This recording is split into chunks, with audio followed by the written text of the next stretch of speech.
Hello students, welcome to victory education. আমি তোমাদের সোমনাথ চলেছে যে আবার একটি নতুন ক্লাস নিয়ে। আমার ক্লাসে যারা প্রত্যেক দিনের মতো নতুন, তাদের উদ্দেশ্যে একটাই কথা, অবশ্যই তোমরা রেলওয়ে অ্যাসপিরেন্ট যদি হও, চ্যানেলটিকে সাবস্ক্রাইব করে নাও, ক্লাসটিকে লাইক করবে এবং অবশ্যই শেয়ার করবে। তো আজকে হচ্ছে তোমাদের পার্ট 25 এবং আমাদের যে সিরিজটা, এটা নতুন একটা নামকরণ করা হয়েছে, মাতৃভাষায় বিজ্ঞান চর্চা। তোমরা নিশ্চয়ই জানো যে মাতৃভাষায় বিজ্ঞান চর্চা কিন্তু সম্ভব, এবং মাতৃভাষা অর্থাৎ আমাদের যে মাতৃভাষা বাংলা ভাষা, সেই বাংলা ভাষাতেই কিন্তু আমরা বিজ্ঞান চর্চা করবো এবং বাংলা ভাষাতেই পরীক্ষা দিয়ে কিন্তু পরীক্ষায় উত্তীর্ণ হবো, এবং সেটা সম্ভব।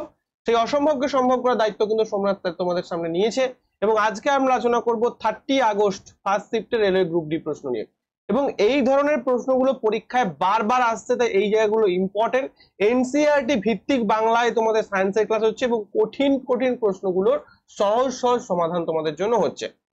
তো এইবার দেখো, এই যে মাতৃভাষায় বিজ্ঞান চর্চা, এই মাতৃভাষা বিজ্ঞান চর্চায় প্রথম কে নিয়ে এসছে না, ভিক্টরি এডুকেশনে কিন্তু প্রত্যেকটা ক্লাস তোমাদের দেখো বাংলায় হচ্ছে।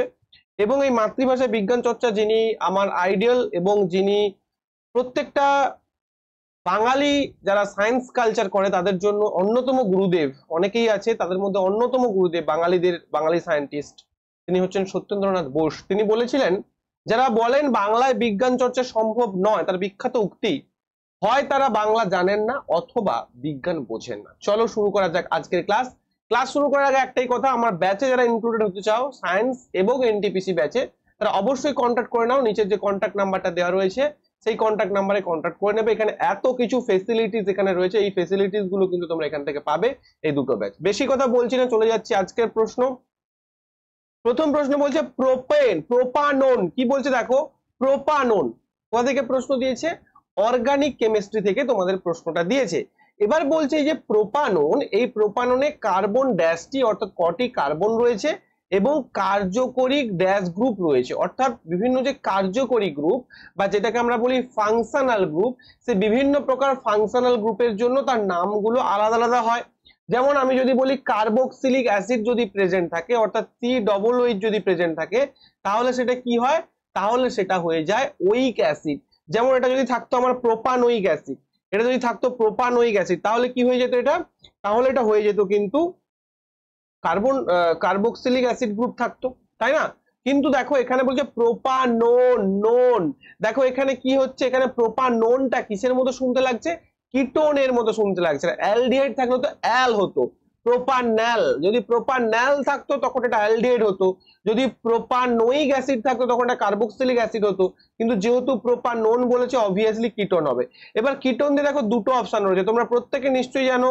প্রোপ মানে 3, যদি এটা বিউট থাকতো মনে রাখবে এটা মিথ মানে হচ্ছে একটা কার্বন, ইথ মানে হচ্ছে দুটো কার্বন, প্রোপ মানে হচ্ছে 3টে কার্বন, বিউট বিউট মানে হচ্ছে 4টে কার্বন, ঠিক আছে। পেন্ট পেন্ট মানে হচ্ছে 5টা কার্বন, হেক্স মানে হচ্ছে 6টা কার্বন, হেপ্ট মানে হচ্ছে 7টা কার্বন, হেক্ট মানে হচ্ছে 8টা কার্বন। তো এই জিনিসগুলো তোমাদের কিন্তু হেপ্ট হেপ্ট না, এটা বোধহয় অক্ট অক্ট অক্ট হবে, অক্টা, এটা আমার খেয়াল পড়ছে না ঠিক 8C টা কি হবে। মোটামুটি তোমরা এইটা পর্যন্ত মনে রাখবে, হেপ্ট পর্যন্ত মনে রাখবে, অর্থাৎ meth, eth, pro, but, pent, hex, hept. Clear হয়েছে? তাহলে এখানে কি হয়ে যাবে, এখানে ketone, ketone will be your right answer, and ketone হয়ে যাবে তোমাদের প্রত্যেকের জন্য সঠিক উত্তর। পরের প্রশ্ন, আচ্ছা এটা দেখে নাও, এই যে এখানে কিন্তু লেখা রয়েছে কোনটার কার্যকরী গ্রুপ কি হবে। পিডিএফটা যখন আমি আমার গ্রুপে দিয়ে দেবো সেখান থেকে তোমরা দেখে নেবে, ভিক্টরি এডুকেশন টেলিগ্রাম চ্যানেলের নাম। নিচের কোনটি প্রেসিপিটেশন রিঅ্যাকশন করবে। তোমাদের আমি এগুলো যখন কেমিক্যাল রিঅ্যাকশন পড়িয়েছিলাম তখন আমি বারবার তোমাদের মনে করিয়ে দিয়েছিলাম যে প্রেসিপিটেশন রিঅ্যাকশন হতে গেলে অবশ্যই সেটা কিন্তু ডাবল ডিসপ্লেসমেন্ট হতে হবে, অর্থাৎ ম্যাক্সিমাম ক্ষেত্রে ডাবল ডিসপ্লেসমেন্ট রিঅ্যাকশন অর্থাৎ দ্বি প্রতিস্থাপন বিক্রিয়া। এই দ্বি প্রতিস্থাপন বিক্রিয়ার ক্ষেত্রে কিন্তু কি হয় না, দ্বি প্রতিস্থাপন বিক্রিয়ার ক্ষেত্রে কিন্তু আমরা প্রেসিপিটেশন রিঅ্যাকশন দেখতে পাই। তাহলে এই যে অপশনস গুলো রয়েছে এদের মধ্যে দ্বি প্রতিস্থাপন রিঅ্যাকশন কোনটা, দেখো Fe এবং CuSO4, এই যে একটা এলিমেন্ট এবং একটা কম্পাউন্ড, একটা এলিমেন্ট এবং একটা কম্পাউন্ড যখন থাকবে তখন সেটা কি হয়ে যায়, সেটা হয়ে যায় সিঙ্গেল ডিসপ্লেসমেন্ট রিঅ্যাকশন। কি বলবো, সেটা হয়ে যায় সিঙ্গেল ডিসপ্লেসমেন্ট রিঅ্যাকশন। কিন্তু যখনই দুটো এলিমেন্ট থাকবে, যখনই দুটো কম্পাউন্ড থাকবে, সেই দুটো কম্পাউন্ড থাকলে তবেই সেটা কিন্তু হবে ডাবল ডিসপ্লেসমেন্ট রিয়াকশন। এখানে দেখো CuSO4 BaCl2 কি ডাবল ডিসপ্লেসমেন্ট রিয়াকশন হচ্ছে, BaSO4 CuSO, তার মানে অবভিয়াসলি এটা রাইট অ্যান্সার হবে। এবং দেখো অপশন সি তে যেটা তোমাদের বলেছে 2Al2, ভাই এটা তো ভেঙে যাচ্ছে, এটা তো বিয়োজন বিক্রিয়া, আর এটা তো তোমার হচ্ছে CuO প্লাস H2, এটাও তোমাদের প্রতিস্থাপন বিক্রিয়া।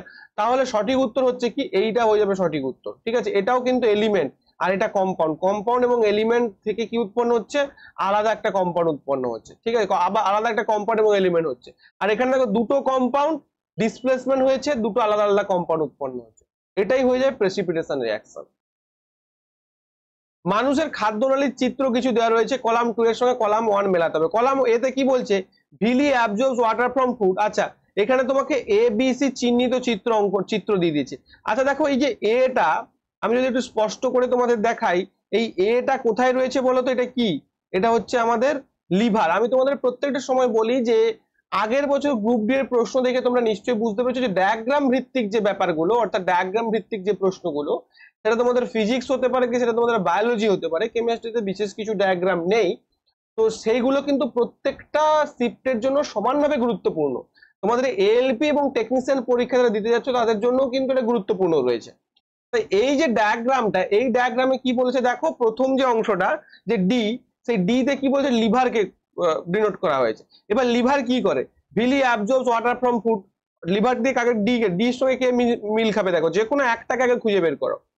Length depends on food the organism eat, না, help in emulsification of fats, obviously এটা উত্তর হবে। দেখো এই যে ডি, এই ডি তে কিন্তু আমরা এটা বলতে পারি যে helps in emulsification of fats, emulsification of fats এর হেল্প করে। আর কেউ কিন্তু এখানে emulsification of fats A help করবে না, ঠিক আছে, আর কেউ কিন্তু এখানে emulsification of fats A help করবে না। বাট লিভার থেকে আমি বলছি শোনো, এই যে লিভার থেকে যে বাইলটা খরিত হচ্ছে বা যে পিত্তটা খরিত হয়, সেই পিত্তটা কি করে না, পিত্তটা কিন্তু ইমালসিফিকেশনে হেল্প করে। অর্থাৎ আমি ডি এর সঙ্গে 3 মিল ঘটাতে পারি, ডি এর সঙ্গে 3টা মিল ঘটাতে পারি। পরেরটা দেখো, পরেরটা গুলো দেখি। অপশন বি তে কি দিয়েছে, অপশন বি তে লার্জ ইন্টেস্টাইন দিয়েছে। লার্জ ইন্টেস্টাইনে কিন্তু length depends on food the organism it's, না, নো ডাইজেশন, লার্জ ইন্টেস্টাইনে কিন্তু কোনো ডাইজেশন হয় না, এটা কিন্তু এটাও হতে পারে, লার্জ ইন্টেস্টাইনে কিন্তু কোনো ডাইজেশন হয় না। Villi অ্যাবজর্বস water from food, villi তো লার্জ ইন্টেস্টাইনে কোনো ভিলি থাকে না, ভিলি কিন্তু শুধুমাত্র স্মল ইন্টেস্টাইনে হয়। দেখো এই যে দুটো জিনিস একে অপরকে কন্ট্রাডিক্ট করছে। ব্যাপারটা হচ্ছে, প্রথম কথা, ভিলি কখনো তো ওয়াটার অ্যাবজর্ব করে না, ভিলি ম্যাক্সিমাম ক্ষেত্রে কি করে না, নিউট্রিয়েন্টস অবজর্ব করে। এবং দেখো ওয়াটার কিন্তু অ্যাবজর্ব হচ্ছে, ম্যাক্সিমাম ওয়াটারটা অ্যাবজর্ব হচ্ছে আমাদের লার্জ ইন্টেস্টাইন।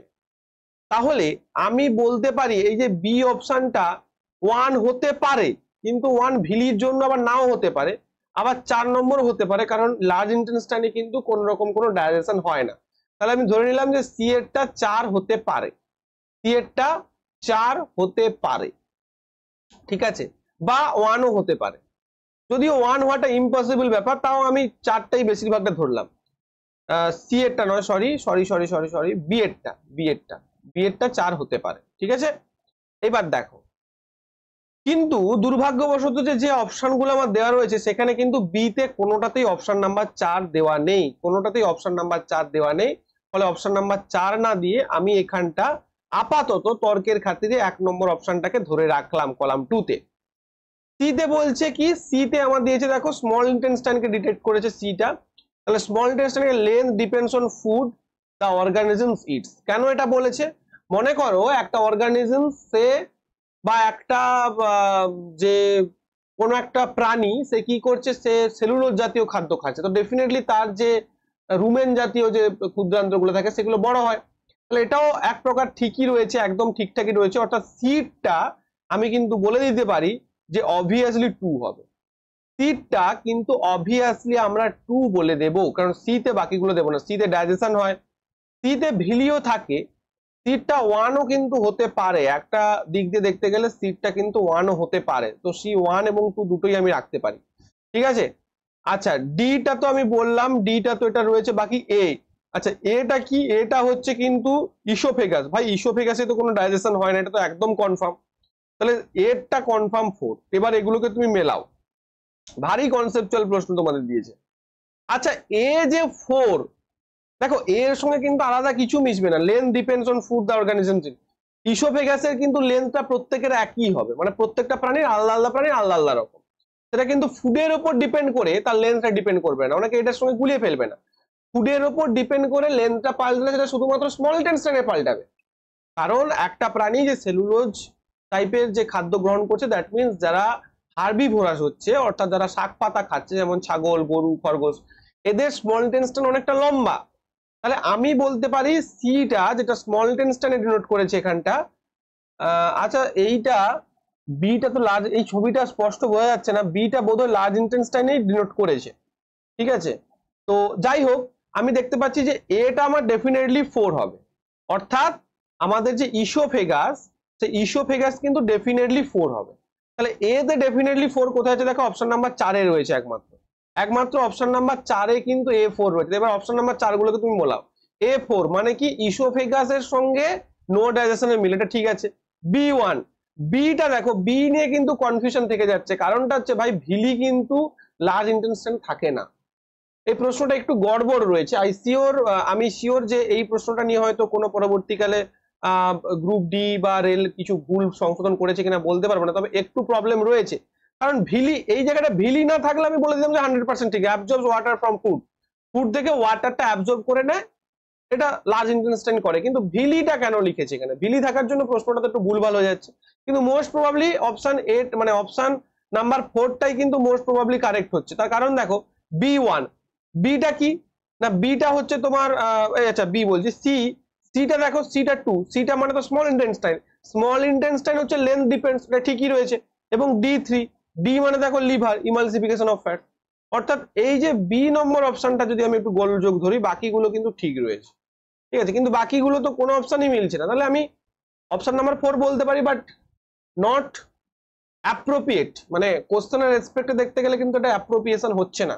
মানে হয়তো রেল এটাকে কি বলবো, যে এটাকে হয়তো তুলে নিয়েছিল পরবর্তীকালে, বলতে পারছি না সেটা, কিন্তু প্রশ্নটা গলদ রয়েছে। নেক্সট প্রশ্ন দেখো, কারণ বি কেয়ারফুল, লার্জ ইন্টেস্টাইনে কিন্তু কোনো রকম ডাউট মাথার মধ্যে রেখো না, আমি একদম ডাইরেক্ট বলছি, লার্জ ইন্টেস্টাইনে কিন্তু ভিল্লি থাকে না। ভিল্লি কিন্তু অনলি স্মল ইন্টেস্টাইন। অনেকে এটা ভাবতে পারো যে ভিলি বলেছে ঠিক আছে, না, ভিলি বলেছে ঠিক নেই, কোনো কম্প্রোমাইজ চলবে না এখানে, সায়েন্সে কোনো কম্প্রোমাইজ চলবে না। তার কারণ লার্জ ইন্টেস্টাইনে ডেফিনেটলি ওয়াটার অ্যাবজর্পশন হচ্ছে, বাট নো ভিলি প্রেজেন্ট দেয়ার। দেখো 4 নম্বর প্রশ্ন কি বলছে, দেখো 4 নম্বর প্রশ্ন বলছে যে একটি দ্রবণের পিএইচ পরীক্ষা করতে একটি লিটমাস কাগজ ব্যবহার করা হয়েছিল এবং দ্রবণটি নীল লিটমাসকে লাল করে। তাহলে নীল থেকে লাল কে করে? নীল থেকে লাল অ্যাসিড করে। নীল থেকে লাল কে করে? অ্যাসিড করে। আর অ্যাসিডের যে পিএইচ স্কেল কি হয় আমরা জানি, অ্যাসিডের পিএইচ স্কেল 7 থেকে 0 দিকে হয়। আর 7-এর উপরের দিকে গেলে কি হবে? বেস হবে। আর 7-এর নিচের দিকে কি হবে? অ্যাসিড হবে। ঠিক আছে, তাহলে এখানে সঠিক উত্তর কি হয়ে যাবে? 7-এর নিচে কে রয়েছে? 5 রয়েছে। এই যে 9, 8 এগুলো বেস, আর এটা হচ্ছে নিউট্রাল। ঠিক আছে, তাহলে সঠিক উত্তর হয়ে যাবে অপশন নাম্বার সি। একটি অবতল আয়নার, অবতল বলেছে, অবতলটাকে গোল করবে। প্রত্যেকটা সময় তোমরা যখনই লেন্স বা মিররের অঙ্ক পাবে, আমি বলেছি সবসময় দুটো জিনিস মেনশন করবে। এক, ওটা কোন আয়না দিয়েছে, অথবা ফোকাস রিলেটেড কোনো কথা বলেছে কিনা, বা পাওয়ার রিলেটেড কোনো সাইন দিয়েছে কিনা। কারণ আমাদের প্রথমে যে কোনো লেন্স বা দর্পণের অঙ্ক করার ক্ষেত্রে প্রথম যে বিষয়টা দরকার জানার, সেটা হচ্ছে যে অবতল নাকি উত্তল। কারণ সেইটার উপরে ডিপেন্ড করবে পরবর্তীতে তোমার অঙ্কটা কিরকম দিকে যাবে। এখানে বলেছে একটা অবতল আয়নার বক্রতা ব্যাসার্ধ 12 সেন্টিমিটার। অবতল আয়নার বক্রতা ব্যাসার্ধ 12 centimetre. New cartesian sign convention অনুসরণ করে প্রধান ফোকাস এক্স এ অবস্থিত। এক্স ইকুয়াল টু কত? অর্থাৎ এর প্রধান ফোকাস কত? তোমরা নিশ্চয়ই জানো যে এফ ইকুয়াল টু কি হয়? r/2। তাহলে r/2 মানে 12/2, তার মানে 6। এফটা 6 বার দিয়েছে। অবতল মানে কি হয়? এফটা বরাবর নেগেটিভ হয়। তাহলে এখানে কি হয়ে যাবে? -6 centimetre will be your right answer. Next প্রশ্ন, মাটি থেকে উদ্ভিদের মূলের কোষে জল এবং খনিজ আয়নের চলাচল, খনিজ লবণ বা আয়নের যে চলাচলের ক্ষেত্রে কোন বিকল্পটি ঠিক? আয়ন এবং জল একসাথে শোষিত হয় একদমই না। তোমাদের যখন এনসিইআরটি আমি এই ক্লাসটা করাবো, ট্রান্সপোর্ট ক্লাসটা যখন হবে তোমাদের, আমার পেইড ব্যাচে ওই ক্লাসটা এখনো হয়নি, করাবো, প্রত্যেককেই করাবো, আমি ফ্রিতেও করাবো এই ক্লাসটা। তো যখন একসাথে হবে, মানে একসাথে এটা হয় না। উদ্ভিদের, এই যে উদ্ভিদ রয়েছে, মনে করো এটা মনে করো মাটি, তো এখানে তো মূলগুলো রয়েছে, তো এখানে জল এবং খনিজ লবণ কিন্তু একসাথে শোষণ হয় না। প্রথমে ছড়িয়ে পড়ে তারপর আয়নগুলি সক্রিয় পরিবহন, না এটা না। আয়নগুলি প্রথমে প্যাসিভ ট্রান্সপোর্ট, না প্যাসিভ ট্রান্সপোর্ট হবে না, অ্যাক্টিভ ট্রান্সপোর্ট হবে, অর্থাৎ সক্রিয় পরিবহনের মাধ্যমে কিন্তু আয়নগুলো যাবে। অ্যাক্টিভ এবং প্যাসিভ ট্রান্সপোর্ট তোমাদের পরবর্তী একটা পরীক্ষা ভালো মানে পরবর্তী একটা ক্লাসে আমি ভালো করে ডেসক্রাইব করব যে কি করে অ্যাক্টিভ ট্রান্সপোর্ট হচ্ছে এবং কি করে প্যাসিভ ট্রান্সপোর্ট হচ্ছে। তাহলে এই প্রশ্নটা তোমাদের ক্লিয়ার হবে। এটা একটু টাফ লেভেলের প্রশ্ন তোমাদের জন্য, একটু টাফ লেভেলের প্রশ্ন, বাট ডোন্ট বি মানে অসুবিধা হবে না, তার কারণ এটা কিন্তু এনসিইআরটি তে রয়েছে, এনসিইআরটি ক্লাস 10 এ কিন্তু মেনশন রয়েছে। এই জন্য প্রত্যেককে বলি যে এনসিইআরটি ক্লাস কিন্তু তোমাদের মাস্ট বি করতে হবে, এনসিইআরটিটা পড়া প্রত্যেকটা সময়ের জন্য গুরুত্বপূর্ণ। নেক্সট প্রশ্ন, একটি রাসায়নিক যা ওজোন স্তর হ্রাস করে অর্থাৎ ওজোন স্তরের সঙ্গে বিক্রিয়া করে। প্রথম কথা, ওজোন স্তর কোন স্তরে রয়েছে? আমাদের ওজোন স্তর স্ট্র্যাটোস্ফিয়ার স্তরে এই ওজোন লেয়ারটা রয়েছে, যেটা আমাদের ক্লোরোফ্লোরোকার্বন বা হিমায়ক হিসাবে যেটা ব্যবহার করা হয় ফ্রিজে বা আমাদের এসিতে, সেটা হচ্ছে ক্লোরোফ্লোরোকার্বন, যেটা কি করে ওজোন স্তরের সঙ্গে বিক্রিয়া করে বা O3 অণুর সঙ্গে বিক্রিয়া করে এবং সেটাকে ভেঙে দেয়। 1, 2 এবং 3 মাধ্যমগুলির প্রতিসরণমূলক সূচক বা আমরা বলতে পারি প্রতিসরাঙ্ক। ভালো করে বুঝবে, অঙ্কটা খুব গুরুত্বপূর্ণ। প্রতিসরাঙ্ক সূচকগুলি যথাক্রমে 1.46 অর্থাৎ মিউ মানে যদি আমরা প্রতিসরাঙ্ক বলি তোমরা নিশ্চয়ই জানো যে মিউটার মান দিয়ে দিয়েছে 1.46, 1.65 এবং 1.31। এবার ওই যে মাধ্যমগুলো যাদের প্রতিসরাঙ্ক 1.46, 1.65 এবং 1.31, সেখানে আলোর গতিবেগ হচ্ছে v1, v2 এবং v3। এবার এই v1, v2 এবং v3 এর মধ্যে সম্পর্কটা কি জানতে চেয়েছে। আচ্ছা, একটা জিনিস আমি বুঝেছিলাম, যারা আমার আলোর ক্লাস দেখোনি আই বাটনে দিয়ে দিচ্ছি, গিয়ে দেখে নাও। একটা জিনিস আমি তোমাদের বুঝিয়েছিলাম যে এই যে প্রতিসরাঙ্ক, দেখো একটা আলো এক মাধ্যম থেকে আরেক মাধ্যমে যখন যাচ্ছে, ছবিটা একটু ভালো করে আঁকা হলো না, ভালো করে আঁকছি।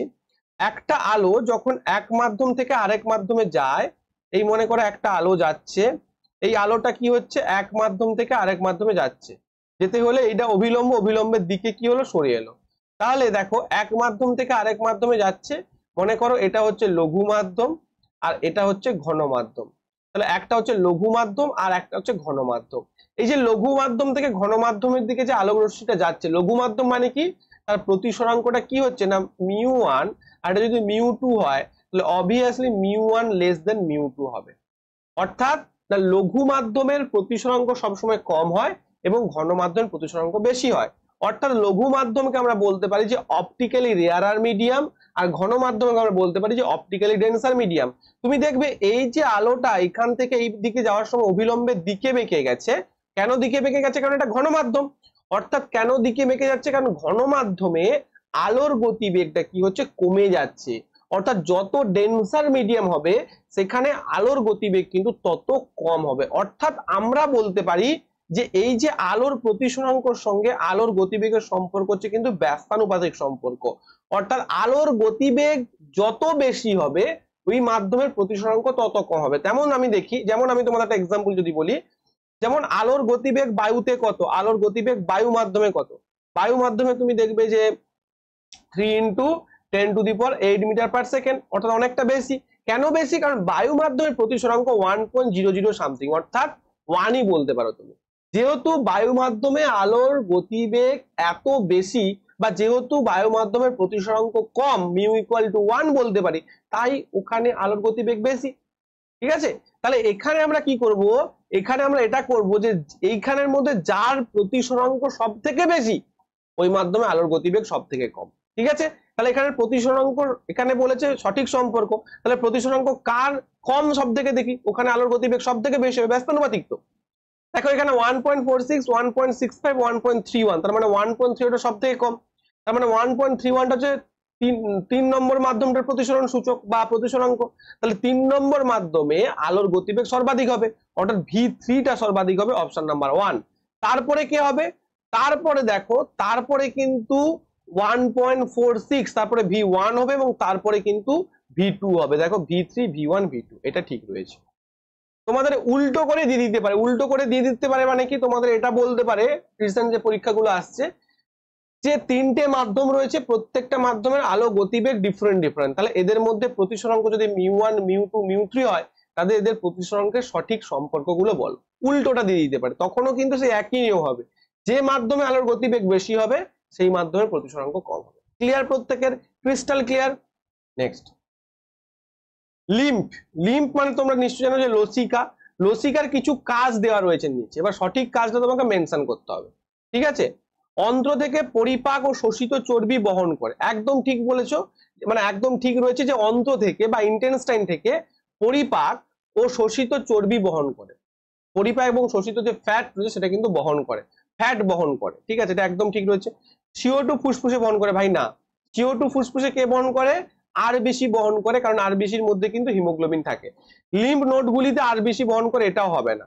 বহির্কোষী স্থান থেকে অতিরিক্ত তরল রক্তে ফিরিয়ে দেয়, একদম ঠিক, বহির্কোষী যে স্থানগুলো থাকে সেখান থেকে অতিরিক্ত তরলটা কালেক্ট করে রক্তে ফিরিয়ে দেয়, অর্থাৎ এ এবং ডি উভয় ঠিক, অপশন নাম্বার 1। দেখো এখানে তোমাদের আমি লসিকা গুলো দিয়ে দিচ্ছি আছে, এবং আরো কিছু কাজ রয়েছে, যেমন যেখানে আমাদের ব্লাড স্ট্রিম পৌঁছায় না ওইখানে কিন্তু লসিকা গুলো সেখানে খাদ্য সঞ্চার করে। এখানে লসিকার কাজ রয়েছে, কলা থেকে প্রোটিন জাতীয় খাদ্য রক্তস্রোতে ফিরিয়ে আনতে লসিকা সাহায্য করে, লিম্ফ নোড থেকে উৎপন্ন লিম্ফোসাইট রক্তে প্রেরণ করে, তারপরে হচ্ছে তোমাদের যে সমস্ত স্থানে রক্ত পৌঁছতে পারে না সেখানে লসিকাগুলি খাদ্য উপাদান ও অক্সিজেন পরিবহন করে, কিন্তু কার্বন ডাইঅক্সাইডের কথা কোথাও লেখা নেই, ঠিক আছে। যদি এখানে বলতো যে অক্সিজেন পরিবহন করে তখন কিন্তু আমি ঠিক দিতাম, কেন দিতাম, কারণ যেখানে রক্ত প্রবাহ পৌঁছতে পারে না সেখানে কিন্তু লসিকা পৌঁছায়। ক্ষুদ্রান্ত থেকে শোষিত চর্বিকণা লসিকার মধ্যে শোষিত হয় এবং তারপর রক্ত সংগ্রহে প্রবেশ করে, রক্তবাহে প্রবেশ করে, অন্ত্র থেকে পরিপাকৃত শোষী এবং চর্বি বহন করে কোথায়, না ব্লাড স্ট্রিমে, ঠিক আছে। এগুলো তোমাদের যেন মনে থাকে। নেক্সট প্রশ্ন, গ্রুপ 17 ভ্যালেন্সি কত? আচ্ছা একটা জিনিস বলি, আচ্ছা দেখো গ্রুপ যে 18, গ্রুপ 18 তার আগে রয়েছে গ্রুপ 17, তাহলে ডেফিনেটলি গ্রুপ 17 ভ্যালেন্সি কত হবে? গ্রুপ 18 তোমরা নিশ্চয়ই জানো যখন আমরা একটা পর্যায়ের বাম দিক থেকে ডান দিকে যাই তত তার ভ্যালেন্সি কি হয়, ভ্যালেন্সি ইনক্রিজ হয়, ভ্যালেন্সি ইনক্রিজ হয়, অর্থাৎ আমরা বলতে পারি ভ্যালেন্সি বাড়ে। তাহলে দেখো 18 নম্বর গ্রুপের যদি ভ্যালেন্সি 0 হয়, ভ্যালেন্সি তো 0 হবে, তাহলে তার আগেরটার কত হবে, আগেরটার ডেফিনেটলি যেটা হবে সেটা হচ্ছে 1 হবে। কেন, কারণ তুমি যদি ধরে নাও 17 নম্বর গ্রুপে কে রয়েছে, ফ্লোরিন রয়েছে, ফ্লোরিনের কত 9, দেখো 2 এবং 8, তাহলে 2 আর 8 মানে কি, সে একটা ইলেকট্রন কি করবে, একটা ইলেকট্রন গ্রহণ করবে, একটা ইলেকট্রন গ্রহণ করবে, সরি 2 আর 7, 2 আর কি হচ্ছে 2 আর 6, পুরো গন্ডগোল হয়ে যাচ্ছে। দেখো দেখো ফ্লোরিনের হচ্ছে তোমাদের 9, তাহলে আমরা বলতে পারি 2 এবং হচ্ছে 7, তাহলে 2 এবং 7 যদি, তাহলে সে একটা ইলেকট্রন কি করবে, একটা ইলেকট্রন গ্রহণ করবে, আর একটা ইলেকট্রন গ্রহণ করলে সে কি হয়ে যাবে, ডেফিনেটলি নেগেটিভ হয়ে যাবে, তার মানে F মাইনাস আমি বলতে পারি, কি বলবো, F মাইনাস বলবো, ঠিক আছে। চলো এক্সট্রিমলি সরি, একটু এরকম হলো বলে এক্সট্রিমলি সরি, চলো ভেবো না যে স্যার কিছুই জানে না পড়াতে চলে এসেছে, এসব কোনো ব্যাপারই না। চলো তো দেখো বুঝতে পেরেছো, এবার দেখো আমি যদি বলি যে 16 নম্বরে, ফর এক্সাম্পল আমি বললাম 16 নম্বরে কে রয়েছে, আগে কে রয়েছে, অক্সিজেন রয়েছে, অক্সিজেনের কটা, 8টা, তুমি করো 2 এবং 6, তাহলে 6 যদি হয় সে ডেফিনেটলি দুটো ইলেকট্রন গ্রহণ করবে, অর্থাৎ দেখো যদি 16 নম্বর বলতাম আমি বলতাম যে ভ্যালেন্সি 2, আর 17 নম্বর যদি বলছি ভ্যালেন্সি 1, ঠিক আছে। অর্থাৎ ব্যাপারটা কিছুই না, 1 থেকে 4 পর্যন্ত বাড়বে, 4-এর পর আবার কমতে থাকবে, এটা হচ্ছে নিয়ম, বাম দিক থেকে ডান দিকে গেলে 1 থেকে 4 পর্যন্ত বাড়বে ভ্যালেন্সি, 4 থেকে 1 পর্যন্ত আবার কমতে থাকবে, ঠিক আছে। Option 1 will be right answer. Next প্রশ্ন, যদি কোনো ব্যক্তির মৌমাছি হুলের আক্রমণে আক্রান্ত হয় তাহলে ব্যথা থেকে কিছুটা উপশম পাওয়ার জন্য কোন রাসায়নিক সাহায্য নেবে? প্রথম কথা বলি যে মৌমাছির যে হুল সেখানটা কিন্তু অ্যাসিড থাকে, যে অ্যাসিডটা যখন আমাদের শরীরের মধ্যে যাচ্ছে তখন কি হচ্ছে না, আমাদের বডির তো একটা নির্দিষ্ট পিএইচ রয়েছে, তো সেটা কি করছে, পিএইচ এর সঙ্গে ডিসব্যালেন্স তৈরি করছে, যার ফলে এটা কোরোসিভ ইন নেচার, যন্ত্রণা তৈরি হচ্ছে। তার মানে যেহেতু ওটা অ্যাসিড রয়েছে ওটাকে কমানোর জন্য কি করতে হবে, কমানোর জন্য ওখানে বেস দিতে হবে, তার মানে এখানে বেস কোনটা, দই তো বেস নয়, সাধারণ লবণও বেস নয়, ভিনিগার তো আবার অ্যাসিড, তাহলে ভিনিগার তুমি দিলে আরো যন্ত্রণা হবে, তাহলে বেকিং সোডা, বেকিং সোডাটা কি হচ্ছে না NaHCO3 এবং বেকিং সোডা বা যেটাকে খাওয়ার সোডা বলা হয়, সেই খাওয়ার সোডা দেবে। অনেক সময় ওল্ড ডাটা কচু ডাটা এনে ঘষো, ভাই ওইসব ঘষো না, বেকিং সোডা এনে ঘষো, অথবা তুমি চাইলে চুনও ঘষতে পারো, কারণ চুন, এখানে চুন থাকলেও আমি চুনটাকে বলতে পারতাম, কারণ চুনটাও একটা বেস। একটি বৈদ্যুতিক জেনারেটরে বিদ্যুৎ উৎপাদনের জন্য পরিবাহী ঘোরানোর জন্য ড্যাশ শক্তি ব্যবহৃত হয়। আচ্ছা জেনারেটরে যখন তোমরা নিশ্চয়ই জেনারেটর দেখেছো, জেনারেটরে কি হয় না বিদ্যুৎ উৎপন্ন হয়, তো জেনারেটর যখন বিদ্যুৎ উৎপন্ন হয় তখন এই জেনারেটরটা যে ঘোরে ওটা কিভাবে ঘোরে না, উপর থেকে তেল দেওয়া হয়, মানে তেল থাকে এবং তেল পরে মেকানিক্যাল এনার্জির মাধ্যমে ঘোরে, না তো কি বৈদ্যুতিক এনার্জি থেকে। ভাই তুমি এখান থেকে বিদ্যুৎটা দরকার, আমি যদি সেখান থেকে আবার বিদ্যুৎ চালিয়ে সেই যন্ত্রটা চালাই তাহলে কি চলবে, অবভিয়াসলি না, সেখানে কি হবে, যান্ত্রিক শক্তি ব্যবহার করা হবে। এবং ভালো করে খেয়াল করো, যান্ত্রিক শক্তি কোন ক্ষেত্রে ব্যবহার করা হয়। যান্ত্রিক শক্তি অবভিয়াসলি চৌম্বক ক্ষেত্রে ব্যবহার করবে, কারণ আমি ওখান থেকে তো বিদ্যুৎ পাবো। তাহলে বিদ্যুৎ যদি পেতে হয় তাহলে আমাকে যান্ত্রিক শক্তি ব্যবহার করতে হবে, ঘোরাতে হবে মেশিনটাকে, বন বন বন বন বন বন করে ঘুরবে। কি ঘুরবে, আমাদের হচ্ছে একটা লোহার ওই যে জিনিসটা ওটা ঘুরবে, ওই যে কয়েলটা, ওই কয়েলটা ঘুরবে, তার কোন ক্ষেত্র রাখা থাকবে, চুম্বক ক্ষেত্র রাখা থাকবে, এন এবং এস মেরুর মধ্যে ওইটা কিন্তু ঘুরতে থাকবে, ঠিক আছে, তবেই কিন্তু সেখানে কারেন্টটা ইনডিউসড হবে। আর মোটরের ক্ষেত্রে সম্পূর্ণ আলাদা। মোটরের ক্ষেত্রে কি হবে না, মোটরের ক্ষেত্রে বিদ্যুৎ দেওয়া হবে এবং তার ফলে চাকাটা বন বন করে ঘুরবে। কিন্তু জেনারেটরের ক্ষেত্রে মেকানিক্যাল এনার্জিটা চৌম্বক ক্ষেত্রে প্রয়োগ করা হয় এবং তারপরে ওখান থেকে বিদ্যুৎ উৎপন্ন হবে। Option 1 will be right answer, ছড়াবে না, ভুল করবে না। নেক্সট প্রশ্ন, নিচের কোন উপাদানের ভ্যালেন্সি 3 আছে। ভ্যালেন্সি 3, তাহলে তুমি এখানে করে দেখে নাও, আমিও দেখেই বুঝতে যে ম্যাগনেসিয়ামের কত 12, ম্যাগনেসিয়াম 12 মানে 2 আর 2, ভ্যালেন্সি 2, ঠিক আছে। অ্যালুমিনিয়ামের দেখো 13, 13 মানে 2 8 3, তাহলে 8 2 10 3 13, তার মানে ভ্যালেন্সি কত হবে, 3 হবে। এইগুলোই আর কি তোমাদের মনে রাখতে হবে। কার্বন, সালফার, সালফার 16 কত হয়, 2 8 6, দুটো গ্রহণ করবে মানে 2 হবে ভ্যালেন্সি। কার্বন 6, 2 4, ভ্যালেন্সি 4 হবে, ঠিক আছে। চলো নেক্সট, একটি 1100 ওয়াটের বৈদ্যুতিক টোস্টার 220 ভোল্ট কাজ করে, কয়েলের রোধ হচ্ছে, রোধ চেয়েছে তোমাকে, কি কি দিয়েছে, 1100 ওয়াট, অর্থাৎ পাওয়ার দিয়ে দিয়েছে তোমাকে, পাওয়ার কত দিয়েছে 1100 ওয়াট, এবং ভোল্টেজ কত দিয়েছে তোমাকে না, ভোল্টেজ তোমাকে দিয়ে দিয়েছে 220 ভোল্ট। তাহলে 220 ভোল্ট তোমাকে ভোল্টেজ দিয়েছে এবং পাওয়ার দিয়েছে 1100 ওয়াট। তাহলে আমি কি বলতে পারি না, P equal to V by I, P equal to V into I, ঠিক আছে, P equal to V into I, এটা আমি বলতে পারি। তাহলে এই যে P equal to V into I, আমার তো এখানে আই নিয়ে কাজ নেই, তাহলে আমরা কি জানি যে ভি ইকুয়াল টু আই আর, বা আই ইকুয়াল টু কি লিখতে পারি, ভি বাই আর।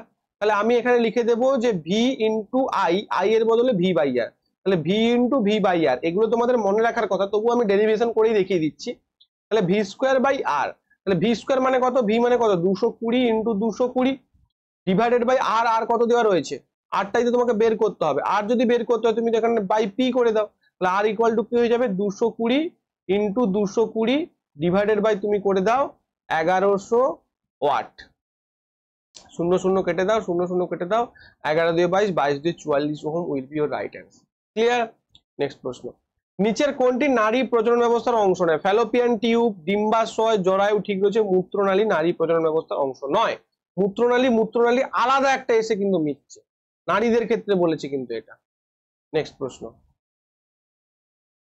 নিচের বিবৃতিগুলো বিবেচনা করুন, সঠিক উত্তর দিন। আচ্ছা দেখো, ক্লোরক্ষার প্রক্রিয়া, ক্লোরক্ষার প্রক্রিয়া তোমাদের আমি আগে বুঝিয়েছি। ক্লোরক্ষার প্রক্রিয়াটা কি না, ক্লোরক্ষার প্রক্রিয়া হচ্ছে লবণ যেটা হয় NaCl, সেই NaCl এ কি করা হয় না, NaCl এ কিন্তু তড়িৎ বিশ্লেষণ করা হয়, বা লবণে বা সোডিয়াম ক্লোরাইডে তড়িৎ বিশ্লেষণ করা হয়, সেটাকেই আমরা বলি ক্লোরক্ষার প্রসেস বা ক্লোরক্ষার প্রক্রিয়া। তাহলে ক্লোরক্ষার প্রক্রিয়া সোডিয়াম হাইড্রোক্সাইড প্রস্তুত, ডেফিনেটলি ঠিক, সোডিয়াম হাইড্রোক্সাইড, হাইড্রোজেন, ক্লোরিন এইগুলো মুক্ত হয়।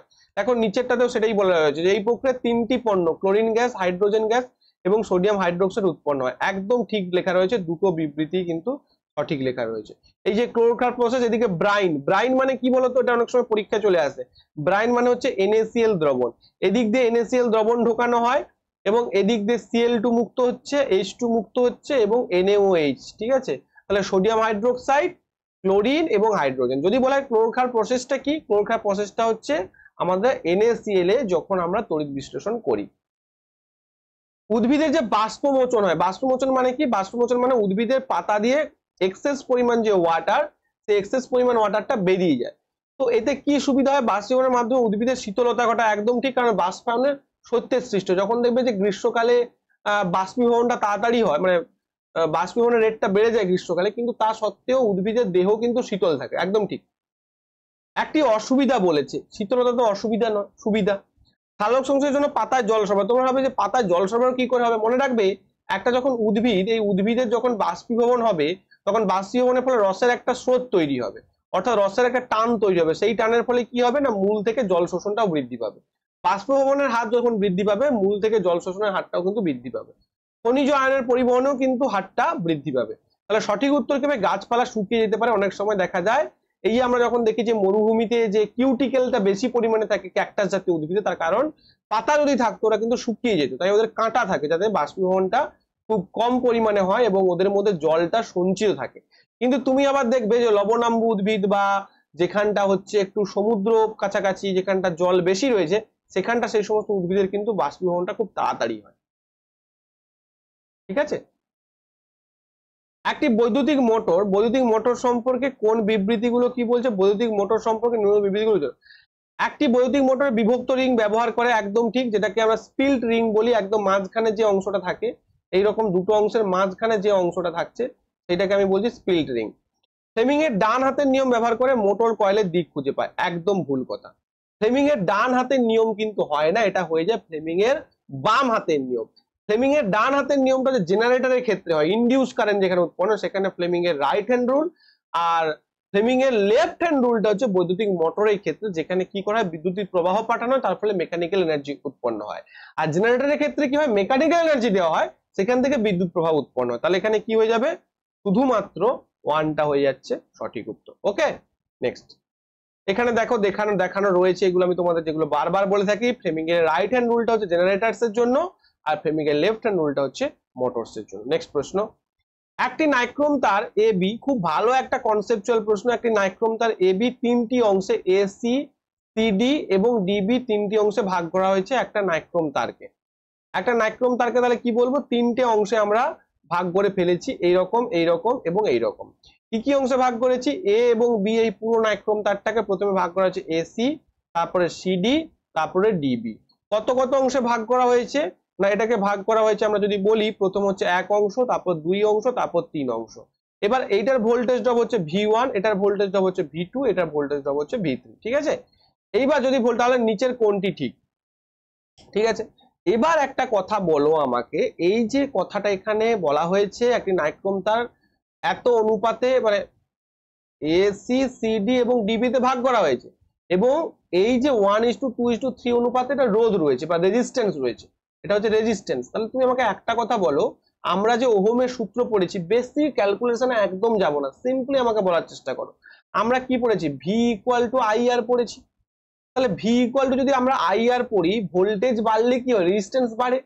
তার মানে রেজিস্ট্যান্স যেই অনুপাতে হবে, ডেফিনেটলি ভোল্টেজটা সেই অনুপাতে হবে। কিন্তু এটা যদি কারেন্টের অনুপাত দিত, তখন কিন্তু উল্টো হতো, তখন কিন্তু 1/1, 1/2, 1/3 হতো। যেহেতু এখানে V1, V2, V3 বলেছে, একদম এক্স্যাক্টলি কিন্তু 1:2:3 রয়েছে, মানে 1:2:3 হবে। কেন না, কারণ V ইকুয়াল টু আইআর। কিন্তু যদি এই প্রশ্নটাই তোমাকে এরকম দিত যে I1, I2, I3, এটা তুমি বের করো, কারেন্ট যদি সেখানে I1, I2, I3, তখন তুমি কি করতে, দেখো আগের ক্লাসে আমি যেটা বুঝিয়েছিলাম যে V ইকুয়াল টু আইআর, তাহলে R ইকুয়াল টু কি হবে, বা I ইকুয়াল টু কি হবে, V বাই আর। V যদি কনস্ট্যান্ট থাকে 1/r, অর্থাৎ তখন হয়তো 1/1, 1/2, 1/3। দ্যাট মিনস আমি যদি 3 দিয়ে 6 দিয়ে গুণ করি 6, আর 2 3 এ 6, আর 3 2 6, 6:3:2 হতো তখন। বোঝা গেল? দিস ইজ দ্য ফারাক, এটাই হচ্ছে তোমাদের ফারাক। ক্লিয়ার? এই প্রশ্নগুলো তোমাদের পরীক্ষা আসবে, এগুলো কিন্তু কঠিন না ভাই, এগুলো ইজি। জাস্ট তোমাকে ঠান্ডা মাথায় বুঝতে হবে আর পারফর্ম করতে হবে। ক্লাসটিকে ভালো লাগলে অবশ্যই একটা লাইক করবে। নেক্সট প্রশ্ন, বরফ এবং কাচের প্রতিসরাঙ্ক সূচক বা প্রতিসরাঙ্ক গুলো হচ্ছে 1.31 এবং 1.52। আলোক রশ্মি বরফ থেকে কাঁচে যায়। দেখো আমি তোমাদের কিছুক্ষণ আগে জিনিসটা বোঝালাম, এটা যদি বিভেদ তল হয়, তাহলে আলোক রশ্মি বরফ, এটা মনে করো বরফ, আর এটা মনে করো কাঁচ। তাহলে বরফের প্রতিসরাঙ্ক কত দিয়েছে, বরফের প্রতিসরাঙ্ক দিয়েছে 1.31, আর এটা দিয়েছে 1.52। সবসময় মনে রাখবে, আলো যখন কম প্রতিসরাঙ্ক থেকে বেশি প্রতিসরাঙ্কর দিকে যাবে, অর্থাৎ তার মানে কি, লঘু মাধ্যম এটা, এটা ঘন মাধ্যম। তো যখনই লঘু থেকে ঘনর দিকে যাচ্ছে, তখনই কি হবে, এটা অভিলম্বের দিকে সরে যাবে, অর্থাৎ এই দিকে সরে যাবে। ঠিক আছে। যদি এটা এরকম হতো যে এটা ঘন মাধ্যম, এটা লঘু মাধ্যম, তখন কি হতো, তখন লঘু মাধ্যমে আলোর বেগটা বেশি হতো, ঘন মাধ্যমে আলোর বেগটা কম হতো। তাহলে এখান থেকে আলোটা কি হবে, এখানে এসে এটা দূরের দিকে সরে যেত, অর্থাৎ এখান থেকে দূরে চলে যাবে। কিন্তু যেহেতু এটা লঘু মাধ্যম ও ঘন মাধ্যম, তুমি বলবে স্যার আপনি বুঝলেন কি করে এটা লঘু মাধ্যম ঘন মাধ্যম? তোমাদের মনে রাখতে হবে যে 1.31 যেটা তোমাদের ডেটাটা দিয়েছে, তার মানে এটা মিউ, অর্থাৎ মিউ যত কম হবে সেটা অপটিক্যালি রেয়ারার হবে বা সেটা তত লঘু মাধ্যম হবে, আর মিউ যত বেশি হবে তত সেটা ঘন হবে। এখানে বরফ এবং কাঁচ দিয়েছে, তাহলে বরফের সাপেক্ষে কাঁচটা ঘন মাধ্যম, বা কাঁচের সাপেক্ষে বরফটা লঘু মাধ্যম, তাই না? তাহলে যখনই লঘু থেকে ঘনর দিকে যাচ্ছে, তখনই কি হবে, এই যে কাঁচ মাধ্যম দিয়ে যে প্রতিসরণ রশ্মির প্রতিষ্ঠিত রশ্মিটা যে যাচ্ছে সেটা কিন্তু অবিলম্বের দিকে সরে যাবে। দেখো অবিলম্বের দিকে থেকে দূরে নয়, দিকে সরে যাবে। দুটো অপশন আমি এলিমিনেট করলাম। এইবার কি বলেছে, এটা বলেছে বরফের সাপেক্ষে কাচের প্রতিসরণ। বরফের সাপেক্ষে আমি তোমাদের আগেই শিখিয়েছিলাম, আমরা আলোর ক্লাস যারা দেখেছো তারা এই ধরনের অঙ্ক প্রচুর করে নিয়েছো, যারা দেখোনি তারা কিন্তু মিস করে গেছো। প্লে লিস্টে গিয়ে আলোর ক্লাসটা দেখে নাও, পুরো কমপ্লিট করা রয়েছে। অনেকে বলে সোমনাথ স্যার থিওরি ক্লাস করায় না, শুধু পেড ব্যাচে করায়। ভাই প্রচুর ফ্রি ক্লাস করিয়েছি, দামাদ্দাম ফ্রি ক্লাস করেছি, যেগুলো তোমাকে বাংলায় কেউ করাবে না, ঠিক আছে? তো দেখে নাও। আর আমি একটা জিনিস ট্রিক তোমাদের শিখেছিলাম, কারোর সাপেক্ষে বললে কি হয়, যার সাপেক্ষে বলবে তাকে সবসময় কোথায় রাখবে না, তাকে সবসময় হরে রাখবে, ঠিক আছে? এখানে কার সাপেক্ষে বলেছে, এটা এখানে কার সাপেক্ষে বলেছে, পুরো বেসিকটা বুঝতে গেলে এই ক্লাসটা দেখে নাও। ট্রিকটা আমি বলেছিলাম, কার সাপেক্ষে বলেছে না, এখানে বলেছে কাঁচের বরফের সাপেক্ষে কাঁচের প্রতিসরাঙ্ক। তার মানে বরফের প্রতিসরাঙ্কটা নিচে থাকবে, বরফের প্রতিসরাঙ্ক নিচে থাকবে, কারণ যার সাপেক্ষে বলবে তাকে নিচে রাখবে তুমি, অর্থাৎ হরে রাখবে তুমি বরফের প্রতিসরাঙ্ক। আর উপরে থাকবে কার প্রতিসরাঙ্ক না, উপরে থাকবে হচ্ছে কাঁচের প্রতিসরাঙ্ক। এইটা কি হয়ে যাবে না, এইটা হয়ে যাবে বরফের সাপেক্ষে কাঁচের প্রতিসরাঙ্ক। বরফের সাপেক্ষে তাহলে কাঁচের প্রতিসরাঙ্ক কত হবে না, বরফের সাপেক্ষে কাঁচের প্রতিসরাঙ্ক হবে কাঁচের প্রতিসরাঙ্ক ডিভাইডেড বাই বরফের প্রতিসরাঙ্ক। যার সাপেক্ষে বলবে তাকে তুমি হরে রাখবে। ক্লিয়ার হয়েছে প্রত্যেকে? তাহলে এখানে আমরা কি দেব, এখানে আমরা দেবো বরফের প্রতিসরাঙ্ক কত পেয়েছি 1.31, আর উপরে আমরা দিতে পারি 1.52। এবার পয়েন্ট পয়েন্ট যদি উঠে যায়, 152 কে 131 দিয়ে ভাগ করলে প্রথমে তো 131 একে 131 যাবে, কারণ 0 পয়েন্ট তো হবে না। দেখো ভাগ করার দরকার নেই, আমি কি করছি দেখো, 152 তো 131 এর থেকে বড়, তার মানে ডেফিনেটলি প্রথমটা পয়েন্ট বসবে না, তার মানে এই দুটো অপশন একদম ভুল রয়েছে। তার ঠিক আছে, তার মানে দেখো থেকে দূরে তো আগেই কেটে দিয়েছি, তার মানে অপশন কি হবে 1.16 দিকে হবে। দিকে মানে কি, অভিলম্বের দিকে বাঁকবে, অভিলম্বের দিকে বাঁকবে। যদি এটা উল্টো দিত, অর্থাৎ কাঁচটা আগে দিত বরফটা পরে দিত, তখন কিন্তু অবিলম্ব থেকে দূরে সরতো। ওকে, বোঝা গেছে? চলো নেক্সট। তো এই ছিল আজকে ক্লাস। সবাই খুব এনজয় করছো আশা করি, ক্লাসগুলো দেখছো এবং বুঝতে পারছো। ক্লাসটা ভালো লাগলে অবশ্যই তোমরা শেয়ার করবে, লাইক করবে, কমেন্ট করবে। যারা এক্সক্লুসিভ সায়েন্স ব্যাচ নিতে চাও, দেখো আমি কিন্তু বারবার ব্যাচের কথা বলি না, শুধু এটুকু বলতে চাই 15 আগস্ট পর্যন্ত তোমাদের এই ব্যাচটা অ্যাভেলেবল রয়েছে। যারা এখনো পর্যন্ত চাইছো যে টেকনিশিয়ানটা রয়েছে, কিছুদিন পর টেকনিশিয়ানের উপর ভরসা করে এগিয়ে যাব, ভাই আমি একটা কথা তোমাকে বলতে পারি যে রেল কখনো কিন্তু, হ্যাঁ রেল অবভিয়াসলি ডিলে করে, ভ্যাকেন্সি কম করে, তার জন্য প্রতিবাদ জানাই আমি, কিন্তু রেল কাউকে খালি হাতে ফেরায়নি। তুমি একটা জিনিস খতিয়ে দেখো, যে বা যারা রেলের প্রস্তুতি নিচ্ছে, তুমি তোমার বাড়ির কাছে, তোমার বাড়ি থেকে একটু দূরে দেখবে রেলের গ্রুপ ডি, রেলের এনটিপিসি, রেলের টেকনিশিয়ান, রেলের এএলপি, একটা না একটা আছেই সেন্ট্রাল গভর্নমেন্টের job. SSC, CGL, MTS, CHSL প্রায় নেই, কিন্তু সেন্ট্রাল গভর্নমেন্টের জব রেল একটা না একটা আছেই, বিশেষ করে 2019-এর পর, কারণ 2019-এর রিক্রুটমেন্ট ড্রাইভটা হয়েছে, প্রচুর ছাত্রছাত্রী চাকরি পেয়েছে, এবারেও কিন্তু পাবে। জানি ভ্যাকেন্সিজ কম রয়েছে, বাট রেল কিন্তু প্রতিজ্ঞা করেছে এবং রেলের মিনিস্টার সেটা সাংসদে জানিয়েছেন যে রেলের পরীক্ষা কিন্তু ক্যালেন্ডার মেনে হবে, এবং এতদিন পর্যন্ত তাই হচ্ছে এখনো পর্যন্ত। ভবিষ্যতে না হলে আমরা টিচার্সরা রয়েছি সেখানটা থেকে তোমাদের জন্য কথা তোলার জন্য, ঠিক আছে? আর যারা এনটিপিসির ব্যাচে ভর্তি হতে চাও, এক্সক্লুসিভলি এনটিপিসির ব্যাচ, তোমরা আমার ম্যাথ ক্লাস দেখেছো, যে এই ক্লাস আসছে নেক্সট উইক থেকে, আসলে আমার কাছে ওই ইয়ের বইটা ছিল না, ওয়াইসিটির বইটা ছিল না, তাই আমি করাতে পারছিলাম না। ওয়াইসিটির বইটা চলে আসার পর ওয়াইসিটি থেকে একদম টপিক ওয়াইজ চলবে, ঠিক আছে? তো এই ব্যাচে যারা ভর্তি হতে চাও রেলওয়ে এনটিপিসি কম্বাইন্ড ব্যাচে, এখানে এক্সক্লুসিভ ক্লাস পাবে। সোমনাথ স্যারের ক্লাস তোমরা দেখেছো, কিছু জিকে এর ফান্ডামেন্টাল ক্লাস আমি আনবো, তাহলে জিকে ক্লাসটাও কেমন হবে তোমরা বুঝে যাবে। দুটো ব্যাচই কিন্তু ফান্ডামেন্টাল ব্যাচ, অর্থাৎ টপিক ওয়াইজ সমস্ত ক্লাস হবে, এবং তারপর এমসিকিউ এবং অনলাইনে সবকিছু তোমরা পাবে। ক্লাসটিকে ভালো লাগলে অবশ্যই তোমরা লাইক করবে, কমেন্ট করবে এবং শেয়ার করবে, এবং নিজেদের গুরুত্বপূর্ণ মতামত জানাবে। অবশ্যই বিভিন্ন জায়গায় শেয়ার করবে। প্রত্যেকে ভালো থেকো, সুস্থ থেকো, মন দিয়ে পড়াশোনা করতে থাকো। ধন্যবাদ প্রত্যেককে।